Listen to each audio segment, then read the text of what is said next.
Italy প্রবাসী ভাই বোনেরা আপনারা সকলে কেমন আছেন? আশা করি আপনারা সকলেই অনেক অনেক ভালো আছেন।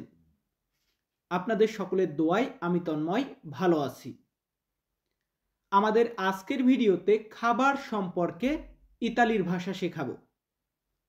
আপনারা যারা ইতালির ভাষাতে কথা বলা শিখতে চান তারা সকলে একটু মনোযোগ সহকারে একটু খেয়াল করে আমাদের আজকের সম্পূর্ণ ভিডিওটা দেখবেন, যাতে করে আজকের ভিডিওর গুরুত্বপূর্ণ শব্দার্থগুলা মুখস্থ করতে পারেন।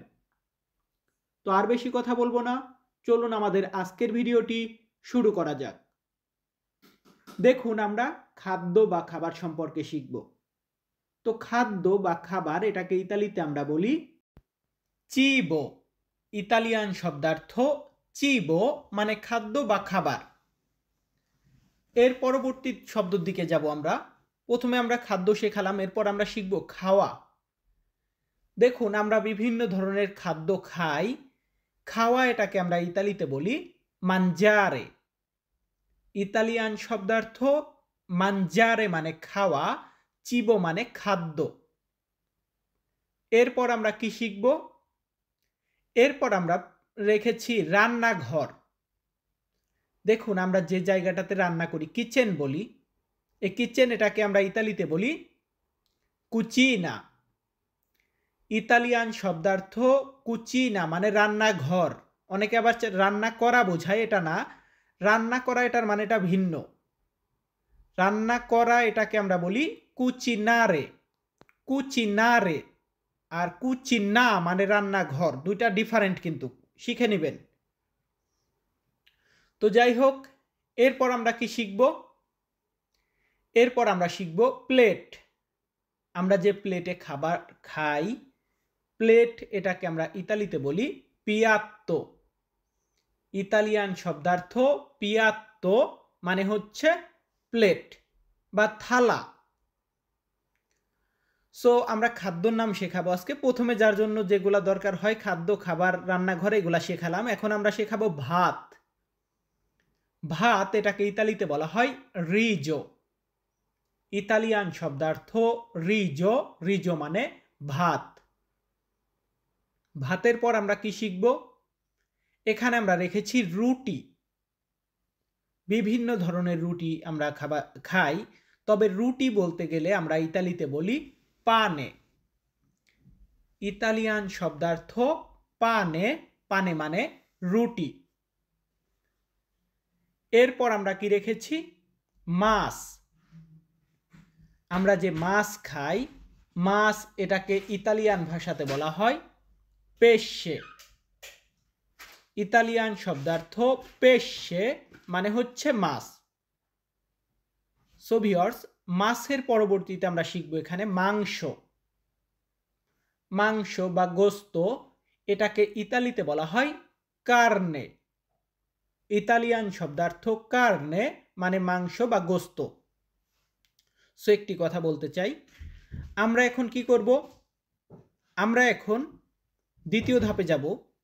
এখানে দেখুন, মাংসর ভিতরে আমরা বিভিন্ন জিনিসের মাংস খাই। যেমন এখানে রেখেছি মুরগি। মুরগিকে আমরা ইতালিতে বলি পোল্লো। আমরা বলি এমনটা না, ইতালিয়ান শব্দার্থ পোল্লো। পোল্লো মানে মুরগি। দেখুন, আমি আজকের ভিডিওতে আস্তে আস্তে আপনাদেরকে সবকিছু শেখাবো। এরপর আমরা রেখেছি কি গরু। গরু এটার ইতালিয়ান হবে মুক্কা। ইতালিয়ান শব্দার্থ মুক্কা। মুক্কা মানে গরু। সো ভিউয়ার্স, আমরা শিখলাম পোল্লো মানে মুরগি, মুক্কা মানে গরু। এরপর আমরা শিখব ছাগল। আমরা যেটাকে বাংলাতে ছাগল বলি, এটাকে ইতালিয়ান ভাষাতে বলা হয় কাপরা। ইতালিয়ান শব্দার্থ কাপরা মানে ছাগল। সো এরপর আমরা কি শিখব? এরপর আমরা শিখব মহিষ। দেখুন, মহিষ দেওয়ার একটাই কারণ ইতালিতে বা ইউরোপে যারা আছেন দেখবেন মহিষের মাংস বিক্রি করে এখানে, যার কারণে শেখা দরকার। বুফালো মানে হচ্ছে মহিষ। মহিষ এটাকে ইতালিতে বলা হয় বুফালো। এবং আরেকটি শব্দ আছে, সেটা হচ্ছে শূকর। আমরা শূকর বলি, এটাকে ইতালিতে বলা হয় মাইয়ালে। মাইয়ালে মানে হচ্ছে শূকর।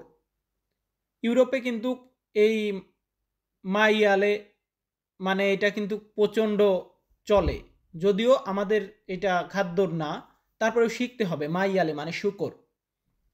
এবং পোলপো মানে হচ্ছে অক্টোপাস। অক্টোপাস এটাকে আমরা ইতালিতে বলি পোলপো। এরপর আমরা রেখেছি মুরগির মাংস। এখন বলতে পারেন ভাই আপনি তো শেখালেন মাংস হচ্ছে কার্নে। হ্যাঁ, মাংস তো কার্নে। আপনি যখন মুরগির মাংস বলবেন তখন আপনাকে বলতে হবে কার্নে দি পোল্লো। কার্নে দি পোল্লো মানে মুরগির মাংস। যেমন দেখুন, এরপর আমরা রেখেছি কি ছাগলের মাংস বা খাসির মাংস। এটা বলতে গেলে তখন আমরা ইতালিয়ান ভাষাতে বলি কার্নে দি কাপ্রা। কার্নে দি কাপ্রা মানে হচ্ছে ছাগলের মাংস। সো ভিউয়ার্স, এরপরে আমরা কি শিখব? গরুর মাংস বা গরুর গোস্ত। এটাকে ইতালিতে বলা হয় মানজো। এখন যদি বলেন ভাই কার্নে দি মুক্কা বললে হবে না? হ্যাঁ হবে, বা মানজো বলতে পারেন। মানজো মানেও গরুর মাংস। কার্নে দি বুফালো, কার্নে দি বুফালো মহিষের মাংস। আপনারা এইভাবে বলবেন। সো যাই হোক, আমরা এখন ফলের ক্যাটাগরিতে যাব। দেখুন, ফলকে আমরা ইতালিতে বলি ফ্রুত্তা। ইতালিয়ান শব্দার্থ ফ্রুত্তা মানে হচ্ছে ফল। ফলের পরে আমরা কি শিখব? যেমন এখানে আমরা রেখেছি আপেল। আমরা অ্যাপেল বলি বা আপেল বলি। এটাকে ইতালিতে বলা হয় মেলা। ইতালিয়ান শব্দার্থ মেলা মানে আপেল। আপেলের পরবর্তী শব্দটি আমরা কি রেখেছি? কমলা। কমলা বা মাল্টা এটাকে ইতালিতে বলা হয় আরাঞ্চা। ইতালিয়ান শব্দার্থ আরাঞ্চা মানে কমলা। সো ভিউয়ার্স, আমরা আরাঞ্চা শিখে নিলাম। এরপর আমরা শিখব আঙ্গুর। আমরা আঙ্গুর ফল বলি, আঙ্গুর বা আঙ্গুর ফল। এটাকে ইতালিয়ান ভাষাতে বলা হয় উভা। ইতালিয়ান শব্দার্থ উভা। উভা মানে আঙ্গুর বা আঙ্গুর ফল। এরপরে আমরা কি শিখব? এরপর আমরা শিখব স্ট্রবেরি। স্ট্রবেরি তো সকলেই চিনি, বাট এটাকে ইতালিতে বলা হয় ফ্রাগোলা। ইতালিয়ান নাম হচ্ছে স্ট্রবেরির ইতালিয়ান নাম হচ্ছে ফ্রাগোলা। এরপর আমরা কি শিখব? এর পরবর্তীতে আমরা শিখব আম। আম বা ম্যাঙ্গো বলি ইংরেজিতে। এটাকে ইতালিয়ান ভাষাতে বলা হয় মাঙ্গো। মাঙ্গো মানে হচ্ছে আম। আমের পরবর্তীতে আমরা কি শিখব? এখানে আমরা রেখেছি কাঁঠাল। ভিউয়ার্স, কাঁঠালকে ইতালিতে বলা হয় জ্যাকফ্রুট। জ্যাকফ্রুট মানে কাঁঠাল। ইংরেজিতে আমরা জ্যাকফ্রুট বলি, বাট ইতালিতে মানে ওরা জ্যাকফ্রুটই বলে, বাট উচ্চারণটা একটু ভিন্ন করে, জ্যাকফ্রুট এমনটা সাউন্ড আসে। তো যাই হোক, এরপর আমরা রেখেছি কি কলা। কলা এটার ইতালিয়ান হবে বানানা। ইতালিয়ান শব্দার্থ বানানা। বানানা মানে কলা। কলার পরবর্তীতে আমরা আরেকটি শব্দ শেখাবো, সেটা হচ্ছে চেরি। আশা করি সকলেই চেনেন চেরি যেটা। চেরির ইতালিয়ান হচ্ছে চিয়েজা। চিয়েজা মানে হচ্ছে চেরি বা চেরি ফল। সো ভিউয়ার্স, আমরা এখন লাস্ট ধাপে যাব, চতুর্থ ধাপ। আমাদের চতুর্থ ধাপের প্রথম শব্দটি আছে সবজি। দেখুন, সবজিকে আমরা বলি ভেরদুরে। ভেরদুরে বা ভেরদুরা মানে শাকসবজি বোঝায়, ভেজিটেবল বোঝায়। আমরা ভেরদুরে বলি, ভেরদুরা বলি, ভেজেতালে বলি, এগুলার মানে শাকসবজি বোঝায়। এখানে আমরা যেমন রেখেছি আলু। আলু এটাকে ইতালিতে বলা হয় পাতাতা। ইতালিয়ান শব্দার্থ পাতাতা। পাতাতা মানে আলু। আমরা বাংলাতে যেটাকে আলু বলি, ইংরেজিতে পটেটো বলে, আর ইতালিতে এটাকে পাতাতা বলে। তো এরপর আমরা রেখেছি মরিস। মরিসকে আমরা কি বলি? আমরা বলি পেপে। আমরা যারা ইতালিতে আছি, মানে এই ইতালিয়ান শব্দ পেপে, পেপে মানে মরিস, মরিসকে ইতালিতে বলা হয় পেপে। এরপরে এখানে আছে টমেটো। টমেটো এটার ইতালিয়ান হচ্ছে পোমোদরো। ইতালিয়ান শব্দার্থ পোমোদরো মানে হচ্ছে টমেটো। বলুন তো কি মানে টমেটো? পোমোদরো মানে টমেটো। কোথায় বলবো? ইতালিতে বলবো।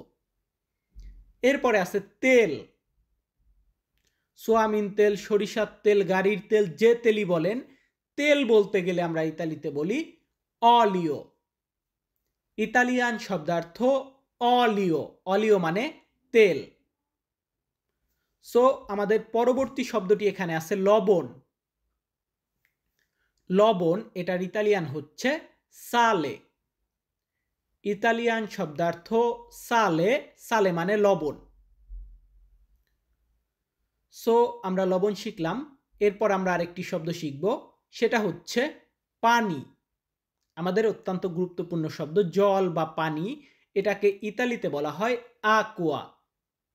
ইতালিয়ান শব্দার্থ aqua মানে জল বা পানি। ভিউয়ার্স, এর পরবর্তীতে আমরা শিখব কি? আমরা পানির পরবর্তী শব্দটি এখানে রেখেছি দুধ। দুধ এটার ইতালিয়ান হচ্ছে লাত্তে। ইতালিয়ান শব্দার্থ লাত্তে মানে হচ্ছে দুধ। কি মানে দুধ? লাত্তে মানে দুধ। দুধের পরে আমরা এখানে শিখব কফি।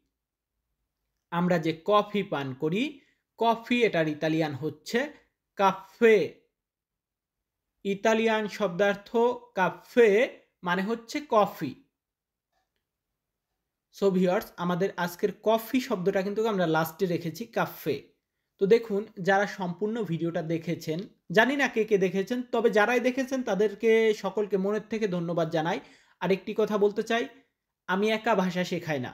আমার চেয়ে ভালো ভালো অনেক লোক আছে, ভিডিও মেক করে, অনেকে অনলাইন ক্লাস করে। যে যেভাবে পারেন ভাই শিখবেন, কারণ শেখাটা দরকার। আর যেখান থেকে শিখবেন একটু মনোযোগ দিবেন, যাতে করে দৈনন্দিন কাজে আমরা শব্দগুলোকে লাগাতে পারি।